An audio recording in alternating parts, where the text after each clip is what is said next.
familiarity with the state's deep-seated tight-fistedness, that bill passed easily. Still, New Hampshire didn't go first in the 1916 presidential primaries. Instead, it followed Indiana by a week and held its primary on the same day as Minnesota's contest. 4 years later, in the 1920 election, New Hampshire had the first slot on the primary calendar all to itself and has enjoyed it every 4 years since. Through the 1948 election, however, few people noticed. They had no reason to pay any particular attention. It wasn't until 1949 that the New Hampshire state legislature finally passed a law whereby presidential candidates' names were placed on the ballot directly in a separate presidential preference poll. It amounted to little more than a political beauty contest, but one that had an immediate and intensely significant psychological impact. The first New Hampshire presidential primary campaign of real consequence took place in 1952. That year, first-term Tennessee Senator Estes Kefauver took on President Harry S. Truman for the Democratic nomination. With the new presidential preference poll in place, Kefauver decided to try to persuade rank-and-file New Hampshire Democrats to vote for him and against the incumbent. It wasn't an easy task, especially because there was no blueprint for how to do such a thing. So Kefauver winged it. When he made his first campaign trip to New Hampshire, the Democratic challenger approached people at random on the street, asking for their votes one by one. Previously, such a practice would have been considered gauche, and it was still highly unusual. Truman never even set foot in the state before the 1952 primary. Kefauver, on the other hand, was working hard for each vote. Sort of. By the standards of modern campaigning, he wasn't exactly grinding it out, and the locally popular image of him pounding the pavement for extended periods is largely a myth. Kefauver made a grand total of 2 trips to New Hampshire before the primary. His rather minimal exertions, however, did make an impact when it came to generating free media. Truman's political team, meanwhile, didn't mobilize until the last week and a half of the primary campaign.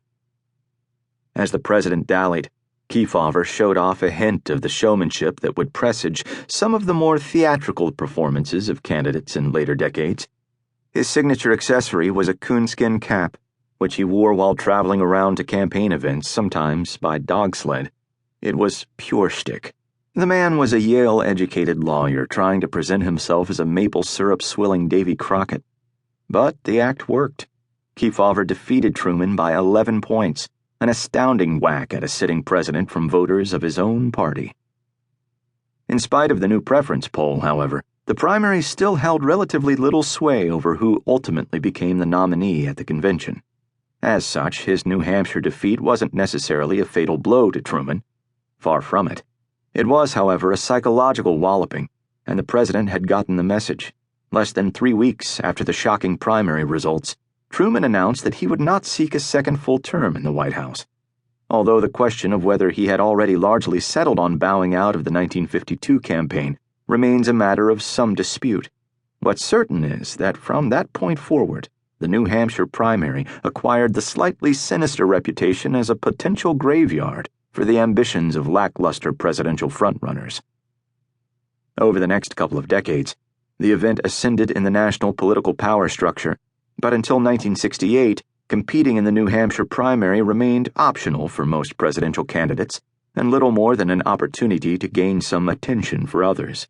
Typically, the primary remained more of a sideshow than a central component of the election drama, as it was in 1960, when John F. Kennedy won 85% of the New Hampshire Democratic primary vote in a year when none of his major opponents even competed in the state.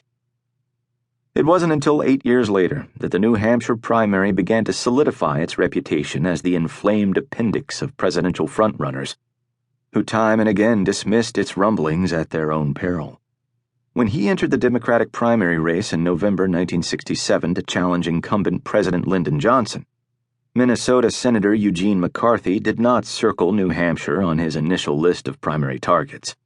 Eventually, though, the anti-Vietnam upstart challenger came around to the view that if he wanted to show the country that he was serious about taking on LBJ's highly organized, heavily funded political machine, he'd have to start at the beginning of the nominating calendar and deliver an early and unexpected punch to the incumbent's gut, just as Estes Kefauver had done 16 years earlier.